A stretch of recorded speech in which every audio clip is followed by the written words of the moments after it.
السلام عليكم ورحمة الله وبركاته.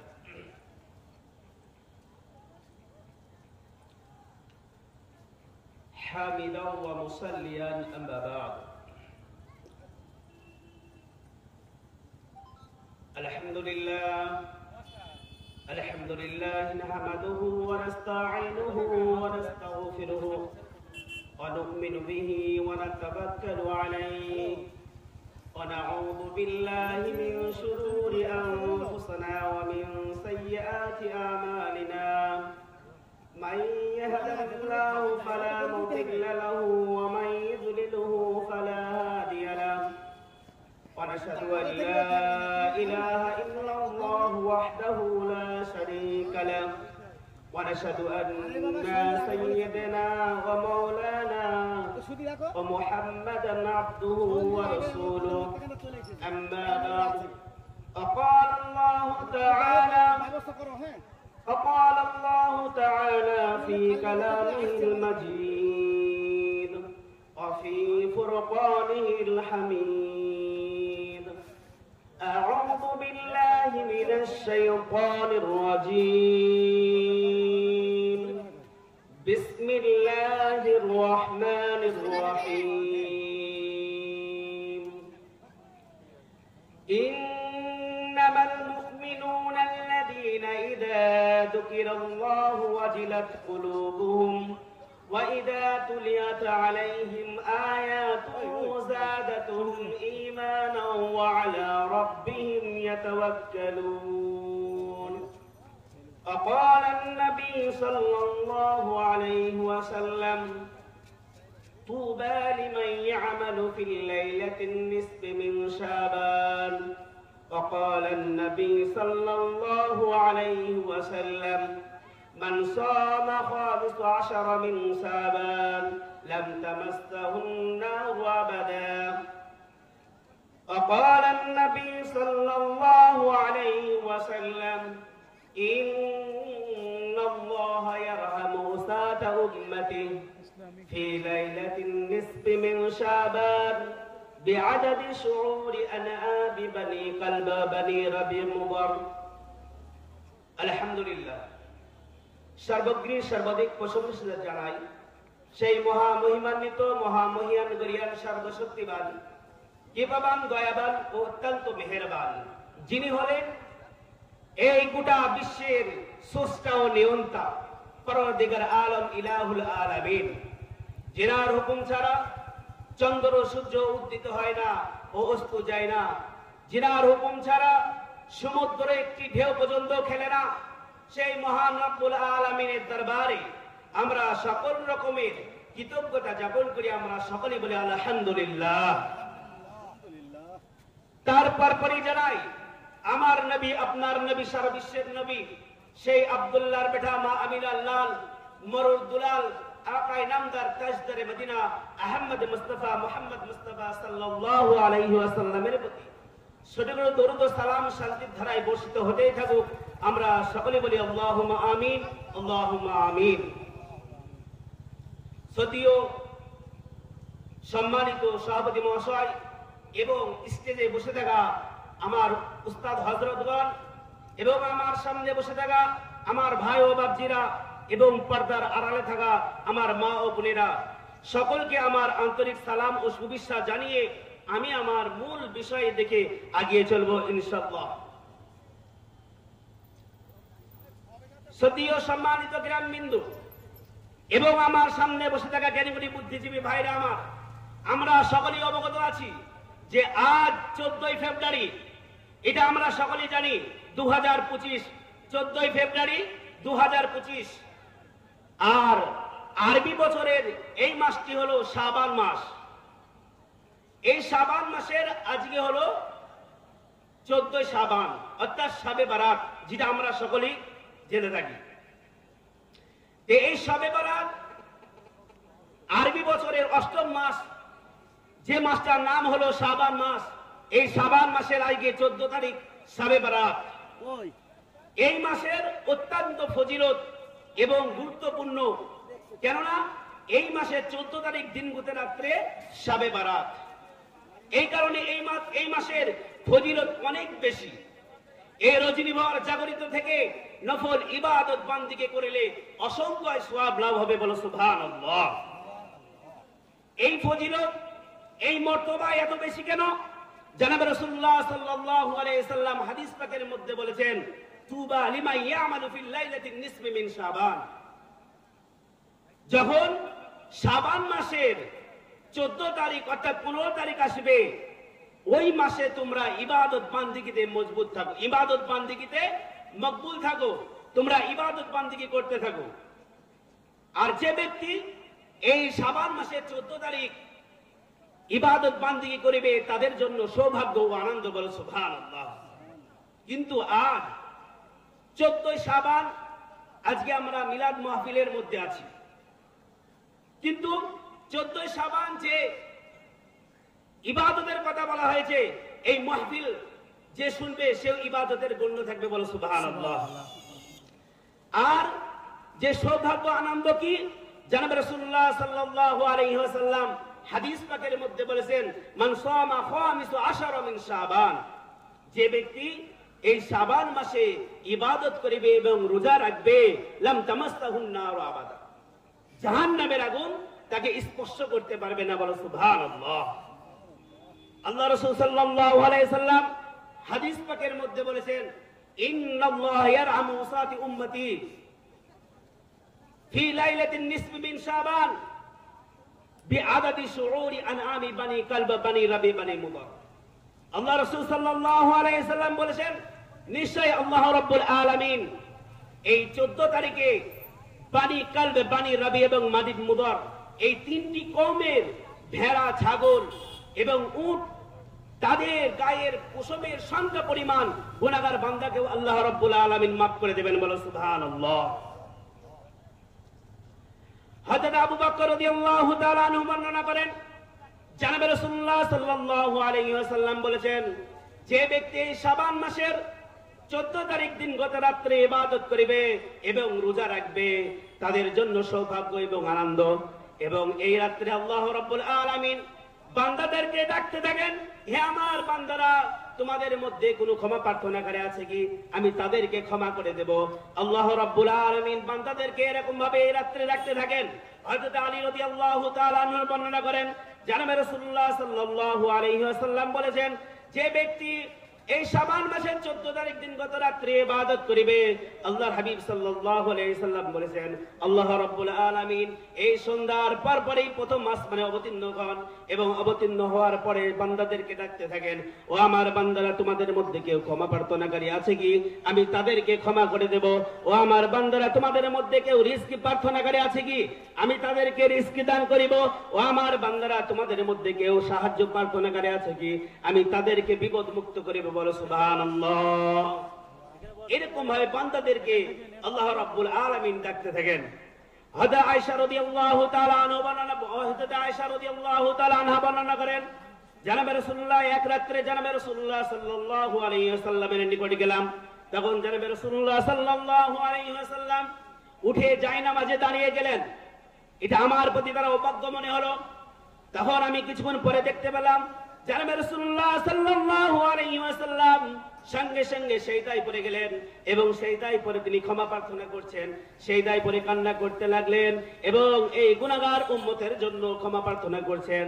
আমি সঙ্গে সঙ্গে বললাম, ইয়া রাসূলুল্লাহ, ইয়া হাবিবাল্লাহ, আমার পিতামাতা আপনার উপর কুরবান হোক, কেননা আপনি সেজদায় পড়ে কান্না করতেছেন আর আমি অবহেলিতভাবে দাঁড়িয়ে আছি। আমার পিতামাতা আপনার উপর কুরবান হোক। জনাবে রাসূলুল্লাহ সাল্লাল্লাহু আলাইহি সাল্লাম বললেন, ও হুমায়রা অর্থাৎ গারোলাল, আল্লাহ রাসূল সাল্লাল্লাহু আলাইহি সাল্লাম হযরত আয়েশা রাদিয়াল্লাহু তাআলা আনহাকে আদর করে ডাকতেন হুমায়রা।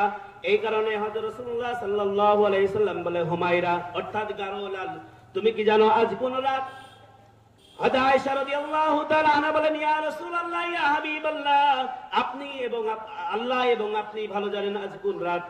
হযরত রাসূলুল্লাহ সাল্লাল্লাহু আলাইহি সাল্লাম বলেন, আজ এমন একটা রাত, এই রাত হলো শাবান মাসের 15 তারিখের রাত।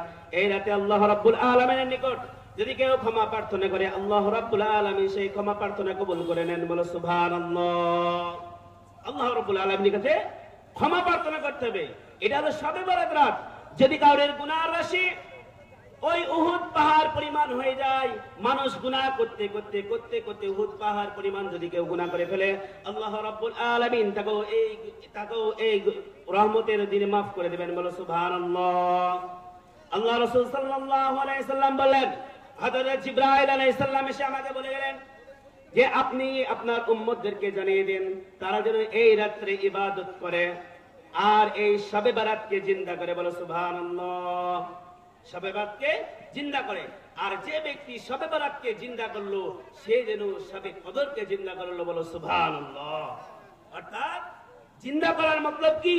যে ইবাদত বান্দিগি করা, ইবাদত বান্দিগি করা। আল্লাহ রাব্বুল আলামিন বলেন, যে ব্যক্তি শবে কদর শবে বরাতকে জিন্দা করলো আমি তাকে জিন্দা করিব। অর্থাৎ কাল কিয়ামতের ময়দানে মানুষ যখন মৃত্যুবরণ করবে, মৃত্যুবরণ করার পরে কাল কিয়ামতের ময়দান পর্যন্ত তার আমল নামায় সওয়াব লেখা হতে থাকবে। বলো সুবহানাল্লাহ।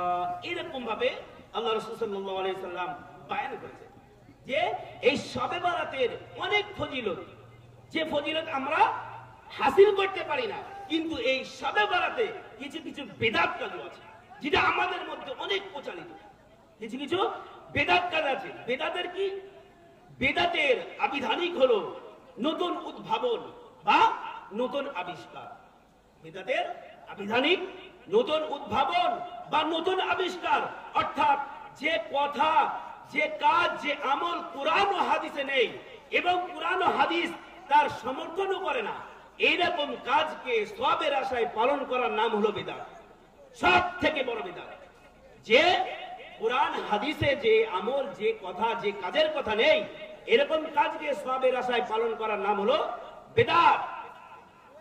কাল কিয়ামতের ময়দানে এই বেদাতদের অনেক বেদাত দেখা যাবে। কেননা আল্লাহ রাব্বুল আলামিন কোরআন পাকের মধ্যে বলেছেন আমিলাতুন নাসিবা, যে কাল কিয়ামতের ময়দানে অনেক মানুষ দেখা যাবে যারা হলো বেদাতকারী, অংশীবাদকারী। এই বেদাতকারীদের দেখতে পাবে তারা নিজেদের আমল সমূহ পুরো বিকার, আমল সমূহ পুরো বিকার। তাদের আমল সারা জীবন সওয়াবের আশায় আমল করে গেছে, কিন্তু তাদের ভান্ডারে কিচ্ছু নেই, ভার পুরো খালি। কেননা তারা বিদআত কাজ করেছে, কুরআন হাদিসের বাইরে কাজ করেছে, এই কারণে তাদের ভারে কিছু থাকবে না, পুরো ফাঁকা। যেরকম এই শাবান মাসের 15 তারিখ অর্থাৎ শবে বরাতের উপলক্ষে আমাদের এলাকায় বহু কাজ এরকম আছে যা বেদাতের অন্তর্ভুক্ত। যেরকম 1 নম্বর হলো এই শবে বরাতের উপলক্ষে হালুয়া রুটি তৈরি করে পাড়ায় বিলি করা এবং সেটাকে সওয়াবের আশা মনে করা। এইটা হলো সব থেকে বড় বিদআত, সব থেকে বড় বিদআত। যে হালুয়া রুটি তৈরি করে পাড়ায় বিলি করে এবং সেটাকে সওয়াবের আশা মনে করে, এটা হলো সব থেকে বড় বিদআত। নাম্বার 2, আতিশবাজি ফুটানো, আলোকসজ্জা করা, এটা বিদআত। সুন্দর করে সাজাবে এবং মোমবাতি ধূপ জ্বালাবে, এটা হলো হিন্দুদের দিওয়ালি পূজার অনুষ্ঠানের রীতি। এটা কোনো মুসলমানদের আদেশ নয়, এটা মুসলমানদের আদেশ নয়, এটা হিন্দুদের দিওয়ালি পূজার অনুষ্ঠানের রীতি। এটা হলো বিদআত। সাজানো যাবে না, আনন্দ ফুর্তি করা। নাম্বার 3 হলো আনন্দ ফুর্তি করা এবং সিন্নি নেওয়াজ করা। আমাদের এলাকায় অনেক জায়গায় দেখা যায় যে শবে বরাত আসলে আনন্দ ফুর্তি করে এবং মিষ্টির হাড়ি নিয়ে গিয়ে মসজিদে জমা করে। করে কিনা ভাই? অবশ্যই করে। আমাদের এলাকায় অবশ্যই করে, সিন্নি নেওয়াজ করে। এটা হলো বিদআত। নাম্বার 4, এই নফল ইবাদত করার জন্য মসজিদে একত্রিত হওয়া, এটা হলো বিদআত। আমরা অনেকে জানি না, কিন্তু আমরা নিজেদের মধ্যে এটা বলি, এই মসজিদ যেতেই হবে, আজকে শবে বরাত, মসজিদকে আমল করতে হবে, মসজিদকে নামাজ পড়তে হবে, নামাজ না পড়লে হবে না, এটা বিদআত। মসজিদে একত্রিত হওয়াকে জরুরি মনে করা, এটা হলো বিদআত, এটা করা যাবে না। নাম্বার 5 হলো মিলাদ মাহফিল দিয়া। এই দিন, যে এই দিন শবে বরাত, এই শবে বরাতে মিলাদ মাহফিল দিতে হবে, এটাও বিদআত। যে দিনে দিনে, যে এই দিন নির্ধারিত ভাবে যে প্রত্যেক বছরে শবে বরাত আসলেই আমরা মিলাদ দেব, আমরা মাহফিল করব, এটা হলো বিদআত, এটা করা যাবে না। নাম্বার 6, শিরক, মাজারে গিয়ে সেজদা দেওয়া, পীরের ছবি বানিয়ে সেজদা দেওয়া, পীরের দরবারে গিয়ে সেজদা দেওয়া, এগুলো হলো শিরক। আর শিরকে গুনাহ আল্লাহ রাব্বুল আলামিন কখনোই মাফ করেন না। শিরকে গুনাহ আল্লাহ রাব্বুল আলামিন কখনোই মাফ করেন না। যারা শিরকে, আল্লাহ রাব্বুল আলামিন আমাদেরকে এই শিরকে বেদাত বংশীবাদীকারীদের মধ্যে থেকে আমাদেরকে হেফাজতে রাখুক, আমাদেরকে মাহফুজ রাখুক। আমরা সকলেই বলি আল্লাহুম্মা আমিন, আল্লাহুম্মা আমিন। আর আমাদের ঈমানকে মজবুত করতে হবে, এগুলোকে বাতিল করে আমাদের ঈমানকে মজবুত করতে হবে। কেমন সাহাবীরা ঈমানকে মজবুত করেছেন, জানাবে রাসূলুল্লাহ সাল্লাল্লাহু আলাইহি সাল্লাম। এর আগের মাসের ঘটনা, জানাবে রাসূলুল্লাহ সাল্লাল্লাহু আলাইহি সাল্লাম রজব মাসের 27 তারিখে ভোরবেলায় বাইতুল্লাহর সামনে, জানাবে রাসূলুল্লাহ সাল্লাল্লাহু আলাইহি সাল্লাম সাহাবীদের সামনে, বাইতুল্লাহর সামনে সাহাবীদের সামনে হযরত আবু বকর রাদিয়াল্লাহু তাআলা আনহুকে বলেন, আবু বকর, আজ রাত্রে আমার মেরাজ হয়ে গেল, আজ রাত্রে আমি আকাশ ভ্রমণ করে আসলাম, আজ রাত্রে আমি আল্লাহ রাব্বুল আলামিনের সাথে দেখা করে আসলাম। হযরত আবু বকর রাদিয়াল্লাহু তাআলা আনহু বলেন, সাদাকতা ইয়া হাবিবাল্লাহ, আপনি যে কথা বলেন সবই সত্য কথা, আপনি কোনো মিথ্যা কথা বলেন নাই। জানাবে রাসূলুল্লাহ সাল্লাল্লাহু আলাইহি সাল্লাম বলেন, আবু বকর, কোনো প্রশ্ন ছাড়া, কোনো জিজ্ঞাসা ছাড়া তুমি এত তাড়াতাড়ি আমি মিরাজের ঘটনা কেমন করে কবুল করে নিলে? জানাবে হযরত আবু বকর রাদিয়াল্লাহু তাআলা আনহু বলেন, ইয়া রাসূলুল্লাহ, ইয়া হাবিবাল্লাহ, আমি প্রত্যেকদিন দেখতে পাই যে হযরত জিবরাইল আলাইহিস সালাম এসে আপনার কাছে নতুন নতুন ওহী নিয়ে আসে এবং কোরআনের আয়াত নাযিল হয়। এটা তো আমি প্রত্যেকদিন বিশ্বাস করে নেই, প্রত্যেকদিন দেখতে পাই, তাহলে আজ আমি কেমন করে আপনাকে অবিশ্বাস করিব? জানাবে রাসূলুল্লাহ সাল্লাল্লাহু আলাইহি সাল্লাম বলেন, কোন প্রশ্ন ছাড়াই তুমি আমার মেরাজের ঘটনা কবুল করে নিলে। হযরত আবু বকর রাদিয়াল্লাহু তাআলা আনহু বলেন, ইয়া রাসূলুল্লাহ, ইয়া হাবিবাল্লাহ, মক্কার কাফেররা আপনাকে আল আমিন অর্থাৎ সত্যবাদী বলে ডাকে, তাই না? আল আমিন অর্থাৎ সত্যবাদী বলে আপনাকে ডাকে। আপনাকে যদি মক্কার কাফের মুশরিকরা সত্যবাদী বলে ডাকতে পারে, আর আমি আপনার প্রিয় সাহাবী হয়ে কেমন করে আপনার কথা বিশ্বাস করিব না? ইয়া রাসূলুল্লাহ, আপনি এটা ভাবতে পারলেন কেমন করে? হযরত আবু বকর রাদিয়াল্লাহু তাআলা বলেন, ইয়া রাসূলুল্লাহ, ইয়া হাবিবাল্লাহ, ছোটবেলায় থেকে দেখে আসছি আপনি জিন্দেগিতে একটা মিথ্যা কথা বলেননি, আজ আপনি মিরাজের ঘটনা বললেন, এটাও আমি সঙ্গে সঙ্গে বিশ্বাস করে নিলাম। বলো সুবহানাল্লাহ। জানাবে রাসূলুল্লাহ সাল্লাল্লাহু আলাইহি সাল্লাম বলেন, আবু বকর, আজ তুমি কোনো প্রশ্ন ছাড়াই, কোনো জিজ্ঞাসা ছাড়াই আজ তুমি আমার মিরাজের ঘটনা কবুল করে নিলে, কিন্তু আজ আমি তোমাকে কেমন করে খালি হাতে ফেরাতে পারি? হযরত আবু বকর রাদিয়াল্লাহু তাআলা আনহু বলেন, ইয়া রাসূলুল্লাহ, ইয়া হাবিবাল্লাহ, কি দেবেন দিয়ে দেন। জানাবে রাসূলুল্লাহ সাল্লাল্লাহু আলাইহি ওয়াসাল্লাম বললেন, আবু বকর, আজ পর্যন্ত তোমার নাম ছিল শুধু আবু বকর, কিন্তু আজ থেকে তোমার নামের একটা উপাধি দিয়ে দিলাম, আবু বকর সিদ্দিক। বলো সুবহানাল্লাহ। জানাবে রাসূলুল্লাহ সাল্লাল্লাহু আলাইহি সাল্লাম বলেন, গোটা বিশ্বের মুসলমানদের, গোটা বিশ্বের মুমিনদের যত নেকির কাজ করেছে, অর্থাৎ গোটা বিশ্বের মানুষ যত নেকির কাজ করেছে, সেই সমস্ত নেকিগুলো যদি এক পাল্লায় রাখা হয়, আর আমার আবু বকরের নেকি যদি আরেক পাল্লায় রাখা হয়, যদি ওজন করা যায়, আমার আবু বকরের নেকির পাল্লা অনেক বেশি হয়ে যাবে। বলো সুবহানাল্লাহ। জানাবে রাসূলুল্লাহ সাল্লাল্লাহু আলাইহি সাল্লাম বলেন, সাহাবীদেরকে বলেন, ও সাহাবীরা শোনো, আমি যখন মৃত্যুবরণ করব, আমার কবরের ডান দিকে আমার আবু বকরের কবর দেবে, কেননা কাল কিয়ামতের ময়দানে আমি যখন হাসরের ময়দানে কবর থেকে উঠব, তখন আমার আবু বকর আমার ডান দিক দিয়ে উঠবে। বলো সুবহানাল্লাহ। এবং আমার আবু বকর আমার হাজার হাজার উম্মতকে জান্নাতে নিয়ে চলে যাবে। বলো সুবহানাল্লাহ। জানাবে রাসূলুল্লাহ সাল্লাল্লাহু আলাইহি সাল্লাম সাহাবীদেরকে সামনে রেখে এই মেরাজের ঘটনা বলছেন। হঠাৎ করে আবু জেহেল মক্কার দরজায় এসে চিৎকার করে বলতে থাকে, মুহাম্মদ পাগল হয়ে গেছে। বলে নাউযুবিল্লাহ, মুহাম্মদ পাগল হয়ে গেছে। আবু জেহেল চিৎকার করে বলতে থাকে, আমার আল্লাহ পাক আরশে থেকে এই জবাব দিয়ে দিলেন।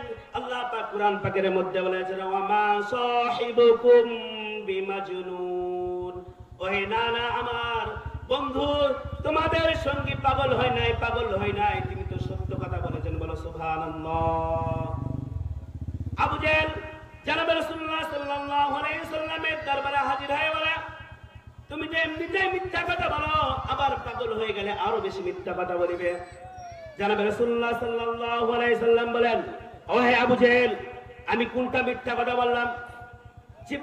আমি কোনটা মিথ্যা কথা বললাম? আবু জেহেল বলে, যে তুমি বলতেছো যে 7 আসমান ভেদ করে আল্লাহর সাথে দেখা করে এসছো, এইটাই তো সবথেকে বড় মিথ্যা কথা। আবু জেহেল কে বলে, জনাবে রাসূলুল্লাহ সাল্লাল্লাহু আলাইহি সাল্লাম আবু জেহেল কে বলে, ও আবু জেহেল, পাকাপোক্ত কোনো প্রমাণ পেশ করতে পারলে তুমি কি এই মেরাজের ঘটনা কবুল করবে কিনা বলো। আবু জেহেল হঠাৎ করে প্রশ্ন করে উঠলো, আচ্ছা ঠিক আছে, বলো দেখি, বাইতুল মুকাদ্দাসের কয়টা দরজা, বাইতুল মুকাদ্দাসের কয়টা সিঁড়ি, বাইতুল মুকাদ্দাসের কয়টা জানলা, এবারে তুমি বলো।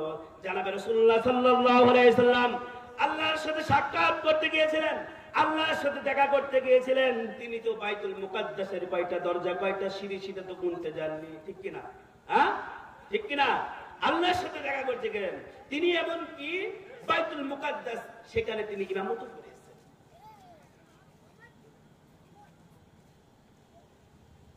আল্লাহ রাব্বুল আলামিন আমাদেরকে সঠিক পথে বলা, সঠিক পথে চলার তৌফিক দান করেন সকলে। আল্লাহুম্মা আমিন, আল্লাহুম্মা আমিন। এবারে আমার বক্তব্য এদিকে হচ্ছে, ওয়া আখিরু দাওয়ানা আলহামদুলিল্লাহি রাব্বিল আলামিন। আলহামদুলিল্লাহ।